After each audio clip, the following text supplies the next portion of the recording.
Thanks, Angus, for the introduction, and thanks for the opportunity to be able to present this research to you.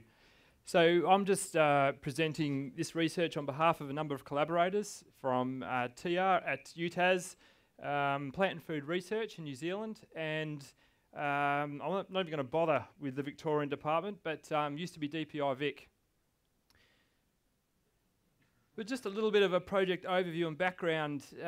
Look, our current situation with nitrogen nutrition is that the guidelines are quite vague, and they're quite region specific. They're generic. They don't really consider total N flux over a season, and they don't really understand the impacts of timing and rates, and how sort of pre-harvest versus post-harvest, and how a tree really takes up nitrogen and what a tree does with that nitrogen over a season.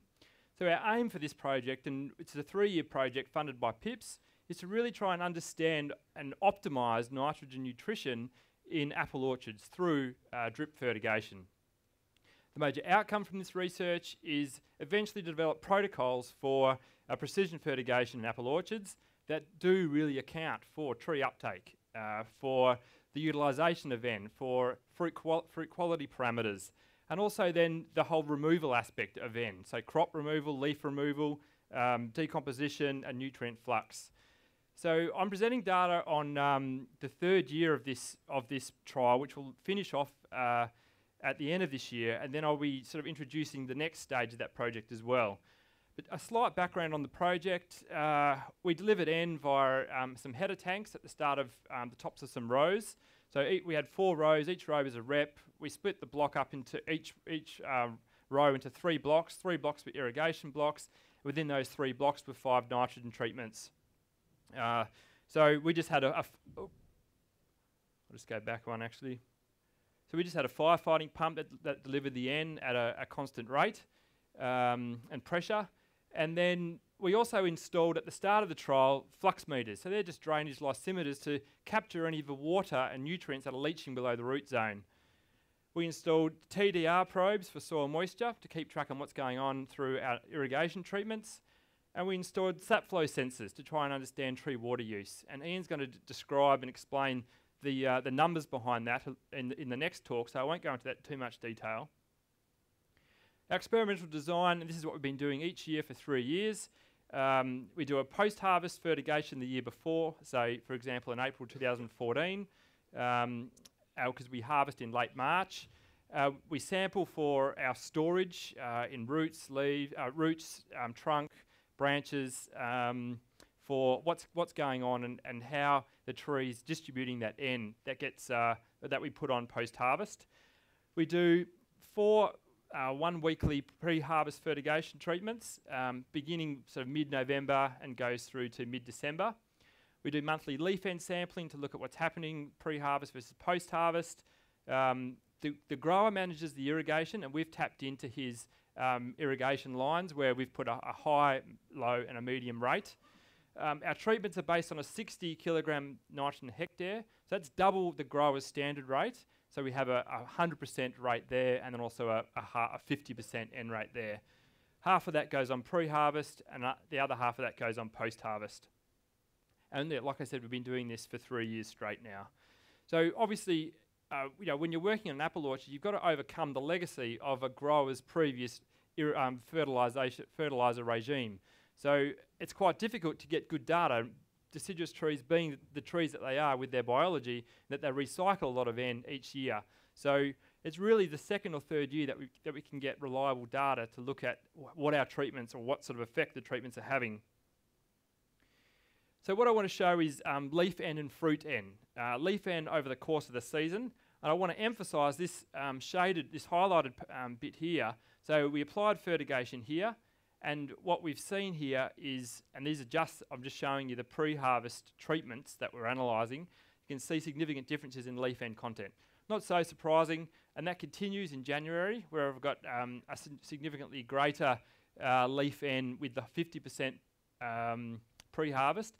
But then by the time we get to January, February, March, and even into April, we really can't, that treatment effect dissipates.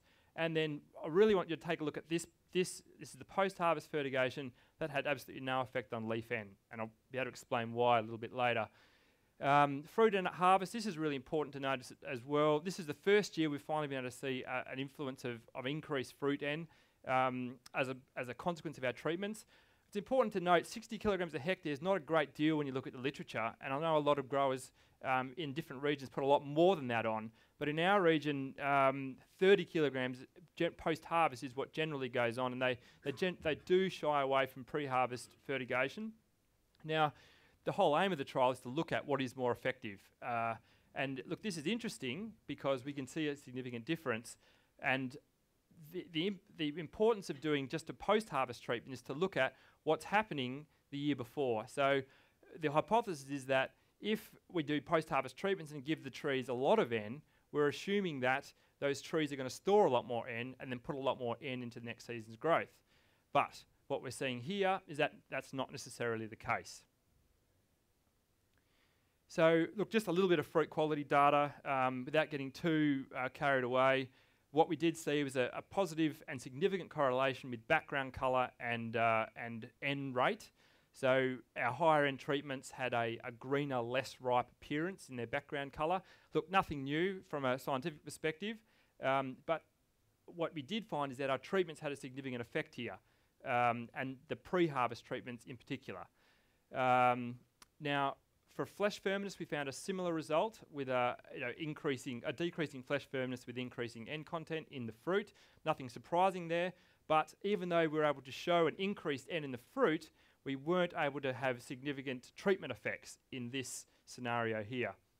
So there's always that fear about pre-harvest, too much pre-harvest fertigation, because it might impact on obviously delayed ripening. And yes, we can see that evidence through this study, but firmness, not such an effect.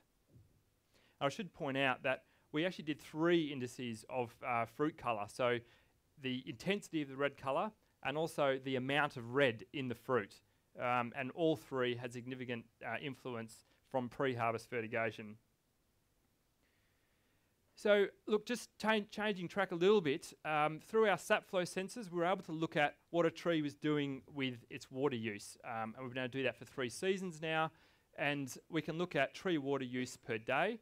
And look, it's really fascinating data because some of these really warm days in summer, look, Tassie doesn't get that warm, but we do, there are some days we're up to 25 litres per day. Look, and I think that's just really useful data to show growers that these trees are really thirsty. And, you've got 2,250 trees a hectare. That's a lot of water that's required. And we really did found that this correlated with our crop load too.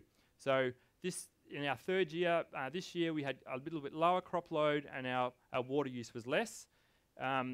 We also were able to look at our total ET, which is the evapotranspiration of the ground cover, so just your interrow grass, and then the ET of the tree, and that's the cumulative effect there. So was the grower able to match that? And you can see the irrigation line here and the effective rainfall line here. And you total that together and you're able to get a pretty good correlation with this line here. Just note that this little point here, grower stopped irrigating in mid-January, and we had this great big rainfall event. We had a ridiculous amount of rain in January. You can really see that the grower responded to that really well. And this is just really nice data to show the grower about how he's managing his orchard and that he's doing a really quite effective job. This data here is really nice because this is our drainage flux meter data. So we've got 2 sorts of data here. One is the amount of water that leaches below the root zone, and the other set of data is how much N is coming through that water. So we can look at, okay, when are we losing most of our nitrogen and when are we losing most of our water? Key points here, this is when the grower irrigates in these periods here from 2012 to 2014-15. And it's these little rises here that I want to point out because it's these little increases here. The grower is putting on water, increased amount of water to build his fruit size, right? And so what we're seeing is greater water leaching below the root zone, and with that comes all the N that we deliver post-harvest. So what we're showing through this data is that we're really not, that all the post-harvest N that goes on actually goes straight down the drain. And so that's something that we've had a chat to the grower about, and it gives him some food for thought about when do we actually put post-harvest on. And Tasmania, obviously a bit later, the leaves are falling off. we can see that already by mid-March, the tree water use dropped significantly. So we need to have a good conversation with these guys about when is the most effective time to put nitrogen on. So just really quickly, this is a concept which one of the outcomes of our project is to look at how efficient are our treatments, how efficient is a grower's nutrient and water budget or application. Look, we're able to calculate how much irrigation goes on, obviously how much N we deliver to a tree, how much, what our yields are, our drainage loss, and also our nitrate loss through the flux meters. And it gives us a really interesting little data set, real basic maths on the water inputs, the water outputs per a litre per kilogram of fruit, and also the kilogram of fruit produced per kilogram of nitrogen used. And look, these are simple metrics, and it can be used on a year-to-year basis, and also can be used to compare orchards across industries, also across regions and also international as well. Now look, I want to skip that because running out of time here. Look, what we've started is really we've kind of just scratching the surface of nitrogen in an orchard. And there's a whole stack more information that we need to learn. And we've just been really privileged to undertake the next stage of PIPS 2, which is building on this 3-year fertigation research with another 5 years worth of work. And we're going to use N15 inside the orchard to really, really track this whole N recycling concept and get some really solid numbers on what a tree does with N that we deliver. And N15 is a stable isotope of N, and it allows us to trace what goes on rather than just using your simple calcium nitrate. We want to quantify the relative contributions and timing of all N sources, the total loss above and below ground, and then there's a P and a K component in it too. And then the next component about that is putting that into a decision support tool for growers for their irrigation and nutrient management. And this is going to be really important because we're going to sample soil all over the country. We've got some existing models that we're going to modify and utilise to have a front-end aspect to it so growers can get stuck into that. And it will include a range of different water and nutrient dripper modules that allow growers, depending on how they've set up the irrigation and fertigation systems to operate. And that's me. Acknowledgements, of course, to our growers. Without them, we wouldn't be able to do this work, so we're really thankful to Andrew and Matt Griggs as our grower collaborators, and there's a whole stack of agronomists in Tassie which are really fundamental to the work, and also PIPS and APAL.